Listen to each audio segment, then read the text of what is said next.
It gives us the strength to make our dreams come true and to choose truth over pretense in all areas of our life.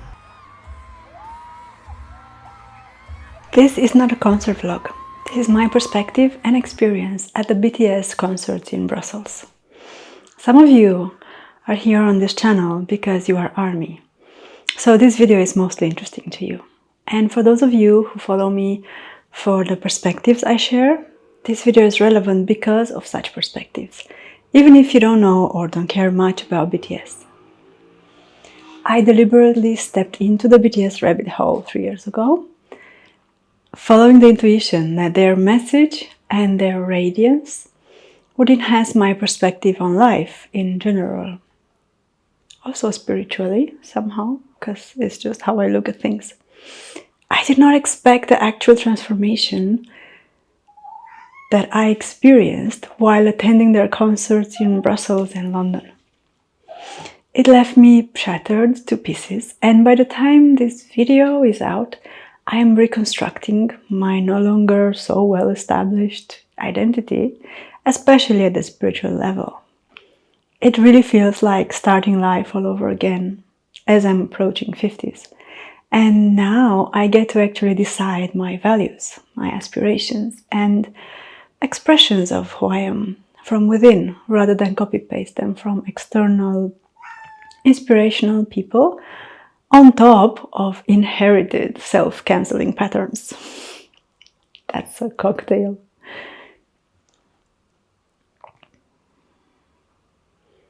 Waiting in a huge line at the bus stop in Charleroi, I started listening to an audiobook titled The Diary of a Magus, The Road to Santiago by Paulo Coelho. Why did YouTube suggest that specific book in that specific time and place, considering most of my algorithm is about BTS and cats? Well, there's a moment in that book where the main character, on his spiritual quest, has to decide whether to climb through a waterfall or to turn back. And his guide has to explain to him what it actually costs to break a vow and what it costs differently to follow your own path instead. I realized that listening to this while waiting in that line was not by accident. Somewhere underneath the excitement and the experience of a dream coming true by me managing to actually attend the concerts financially, I already knew this trip wasn't only about the concerts. I remembered that a few days earlier, watching Jungkook's live from Madrid on Weverse, between all the ways that he found to entertain us, he also chose to answer a much deeper question from a fan who asked, how do you choose between religion and doing the things you actually love? His answer was super simple. You already know this deep within your heart. You don't need to ask me this. 이건 나한테서 찾을 그 답이 아닌데 너 안에서 찾아야 될 것 같은데 나는 무결합니다. I have spent the last 20 years of my life on a serious, demanding spiritual path. Real training, real discipline, real consequences, some of it carrying its own indoctrination that I have had to slowly find my way out of. And I could feel, standing in that army crowd in this bus stop in Charleroi, that I was somewhere between that path and the next 20 years or so, maybe 30. However many I still get, hopefully 40, preferably, where the work is to actually live fully, live life, live spiritual embodiment in ordinary 3D life. I had an intuition going into these 4 concerts in Brussels and London that something in me would find a resolution between these two, that the line I was trained to draw very clearly between serious spiritual work and stage entertainment was about to get a lot thinner than my mind wanted to admit. There's this thing I'd like you to understand. I believe that what BTS does is initiatic art, not art as an emotional splurt, something a performer throws out into the world as a personal release for some kind of wound or trauma, and then people just pick on that however they want, turn it around, project their own meaning onto it, and then build a dissociate parallel universe around it. Initiatic art is deliberate. It has intention behind it, a message underneath the surface, and it's built to actually initiate the person receiving it. To pull them, even briefly, into the artist's own refined and elevated point of view as a gateway toward their own soul, their own connection with themselves, and their own awakening. It is uplifting and universal. And Japan has understood this for centuries, for example. No theater was never built to entertain in the way we think of entertainment now. Every mask, every gesture, every silence was placed there deliberately to walk the audience step by step from the ordinary world into something closer to the sacred. And I think BTS is doing a version of that in stadiums now for tens of thousands of people who mostly don't know that's what's happening. The entire 360 degrees stage itself and the way they filled it up felt more like a ritual to me than just a place that makes them available from all angles to a crowd.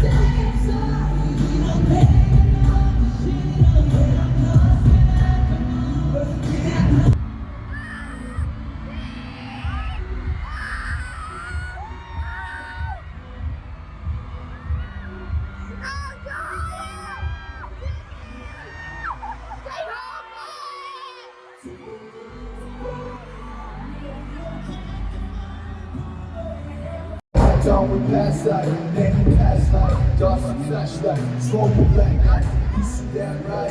I ain't metaphor, it comes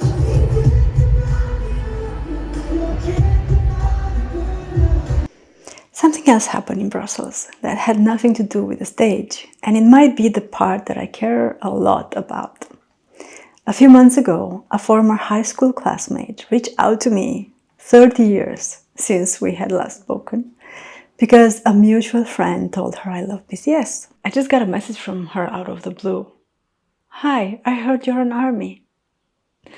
Our entire reconnection, almost from the very first message, was around BTS. I don't know if I'm an ARMY, like ARMY would define itself in various points of view, but I love them. We love them. And we barely caught up on the decades in between, like only here and there did we mention where our lives have actually gone. And then in Brussels, we saw each other for the first time in 30 years, standing in front of that stage. She had given herself the second day concert as a birthday gift. She had already been to Madrid with her husband and child, and Brussels wasn't supposed to happen as she had a family trip planned. But the trip got cancelled the day before, so she dared to buy a ticket to Brussels' second day concert at the last minute, got on an afternoon flight that same day, got in an Uber and reached the stadium like 2 hours before the concert started. I was super impressed to witness this and the way she let go and followed what her soul truly felt called towards. She was perfectly relaxed about not having a return flight or even accommodation for the night after the concert. Was this a wild action? Yeah. I sure loved her freedom and courage. Was it expensive doing it that way? Considering I had planned everything since January, all accommodation and flights, which I had to change anyhow, the last moment. But still, for someone with the correct attitude regarding money, relaxed and grateful, as well as dignified and balanced like she is, obviously that was not too expensive. For me, with the mentality of living the best life within a very given tight frame, on the threshold of breaking out of scarcity mentality, it wouldn't have been possible at all. Not this year, at least. But I keep coming back to this. Life is tailored specifically for each of us. For her, that was the exact right way. And for me, witnessing it in full was an upgrade, because I learned by her natural and direct example that income and hard work and planning and struggling and budgeting are not the guarantee to prosperity. Relaxation, dignity, authenticity, self-knowledge, and especially letting go and following the flow of your true, honest heart despite your mental planning, this gets you much closer to abundance. So I'm gonna follow this. I'm gonna integrate this new attitude and make sure it becomes my second nature from now on. We met again the next day and spent part of her birthday together and talked, besides the concert itself, we talked more about how BTS has moved both our lives in ways that no spiritual path ever did, and in ways neither of us could have done or could have reached alone. They instilled new life into us, and yet the familiar kind of life somehow. That life that used to breathe through us before we were put in these so-called adult life boxes. They reminded us of ourselves from deep within. My years of spiritual tantric practice and hers in her Buddhist approach gave us the discernment, the presence, the knowledge, the discipline, and the capacity to feel something huge and to not be swept away by it. Almost. That part was necessary. It was real work and it mattered.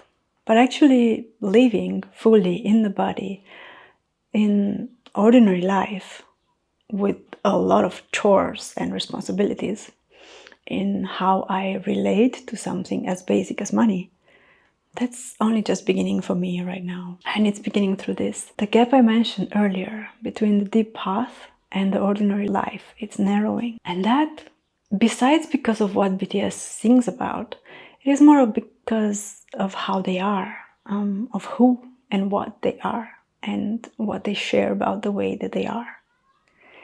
I want to tell you one more thing, briefly, because it explains why attending these concerts felt so shattering to me. I spent years in spiritual retreats and group rituals. So when my body found itself queuing like 3 or 4 people thick for 1 kilometer, like 2 hours, waiting in that line in the heat, sweat running down my spine, before the actual entrance to the concert, or scanning a crowd looking for a friend, the way I had scanned a circle of people seated around a circle during a large group meditation out in a field, or walking a lot just to find water or toilet. None of that read to my body as waiting in line for a concert. It read as attending a spiritual retreat. I had to stay highly alert just to be able to tell the difference between what my body remembered, flashes of body memories were shot at me from within so vividly, and what was actually happening in front of me. Like I was at a BTS concert and we were sitting in a circle waiting for them to sing on stage, not for a guru to come in the middle and guide a meditation. They were very similar somehow, though. This was not a spiritual concert, not in any conventional sense. For me, it was, though, the missing link between the earthly and the spiritual, because I realized both are true, And the one who makes the difference is me, with the meaning I assign, the interpretation I give to these parallel universes.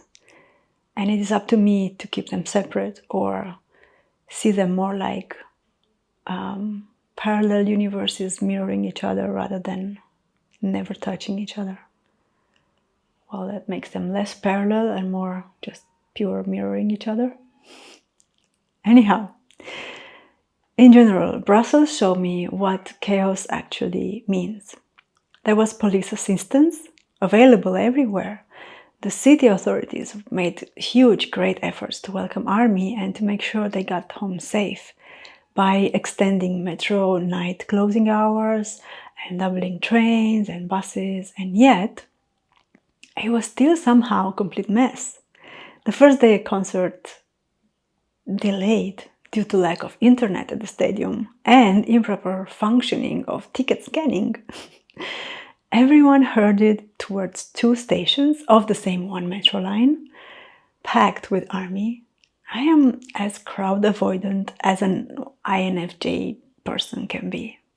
And yet I ended up seeing BTS leave right after the last song, both evenings, and still made it back to my hotel by 11:30. There is order in the chaos. The metro platform was literally named the Transcendence Platform.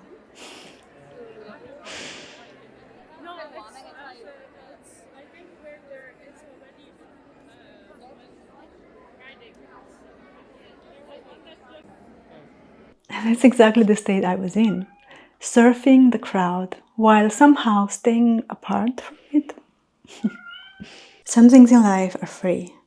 Usually the things that actually make your soul come alive and shine. And they show up when you dare to want something fully. Act only toward getting it with focus, and then let go. Let go of how exactly it arrives.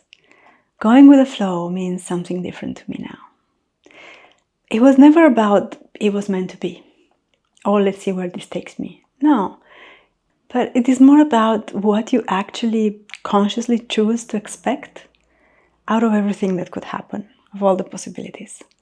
Because what you expect is what you start thinking, feeling, and acting forward.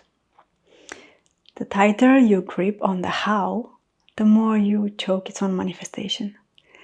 There are ways things arrange themselves that your mind simply can't picture in advance.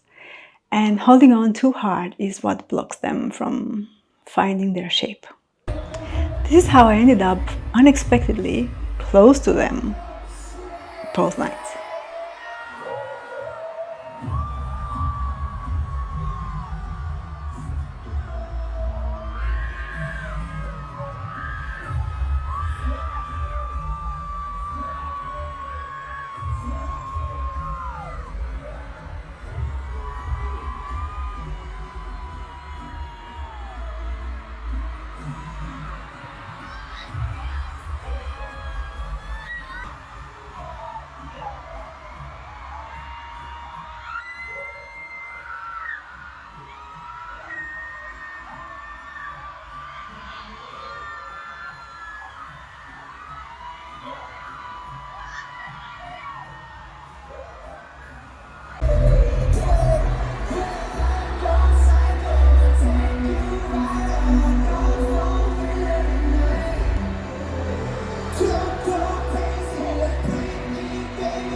So to be able to see you guys right here, it really made for an amazing day for me.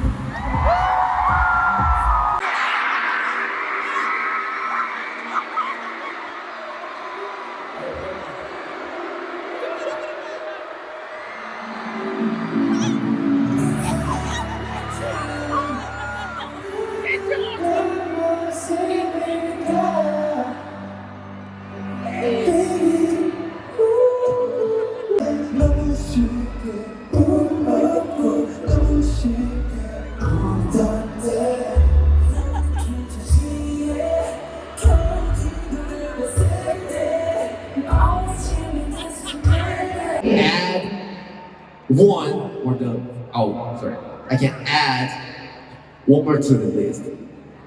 Number 5, Belgian Army.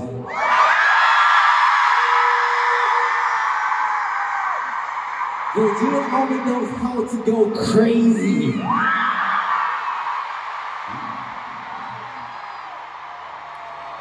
Thank you for giving us such a beautiful memory tonight.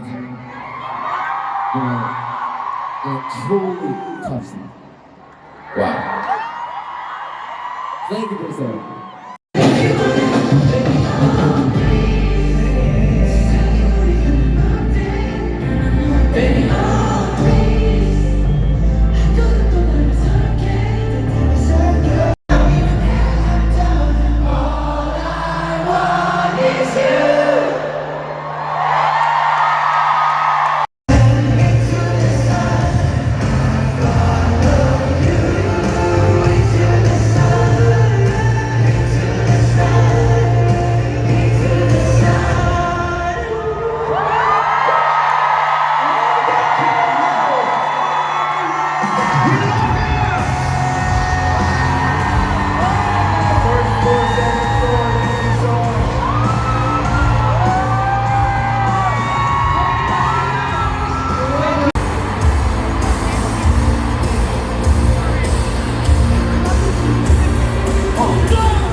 Seeing them in real life was rather shocking, to be honest.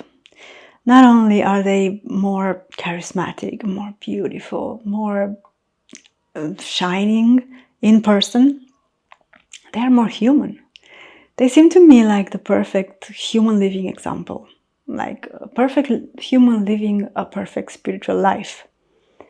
A life led by the godly spirit within, with all their human potential activated, like their human body in shape, their minds clear, their destiny clarified, and their ability to connect with each other and with everybody else and to unite.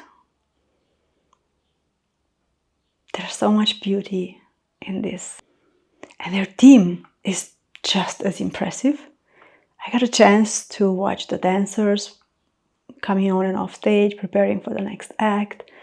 The managers, the security, acting like a safety net, all together with the 7 BTS members, forming like an extended living organism that knows each of its parts and acts as a whole, with high relaxed alertness, attention to details and to each other, as well as pure joy and care. They look like they love what they're doing, that's fun. This is like natural to them. I was super impressed by their team, in fact, just as much as them.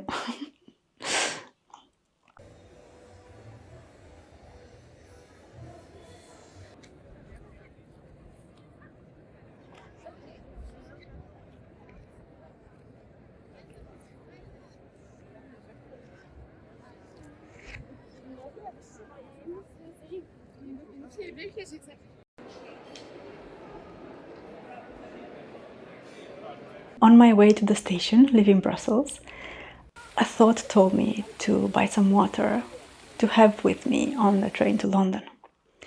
In that moment, to my left, I noticed a homeless man filling a cup from a street water filler. Something I hadn't even seen in years, not to mention in big capital, European capital. So I asked him in French, "C'est bon, de l'eau? Is good, the water?" And he said, "Oui, c'est bon." I refilled my bottle from the same filler and kept walking. And I realized there is something about water I need to pay close attention to. When at the station, I bought another bottle and then I forgot it, walking off without it. I only remembered once I was already sitting in my seat in the train, and 7 minutes before departure, which turned out to be exactly enough time to run back and get it. And I made it, and I realized what matters is not the bottle of water. It was that I didn't spend the rest of the journey blaming myself for being forgetful, the way I might have just done it a week ago, even. I just noticed calmly as one more small sign of how much has actually shifted in me through all this effort of exploring my own transformational journey through attending the concerts. And then there's something about the water,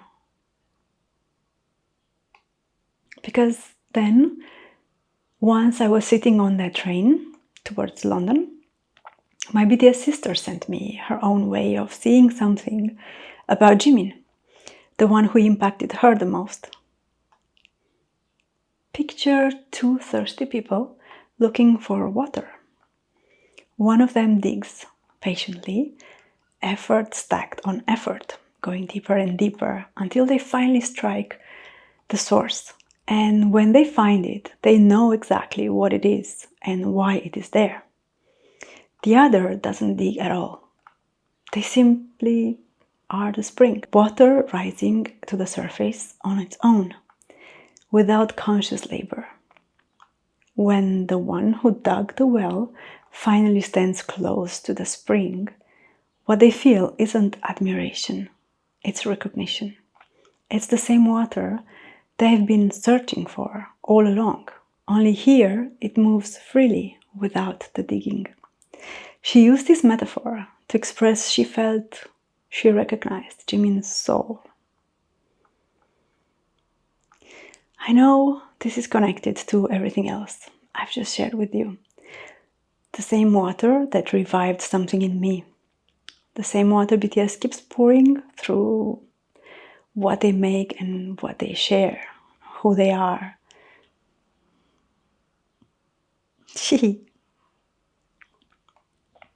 The water we are all drinking from and being brought back to life by, whether we call it BTS or not. The water of life itself. We recognize it because it makes us feel wholesome. It nourishes our deepest aspirations. It gives us the strength to make our dreams come true.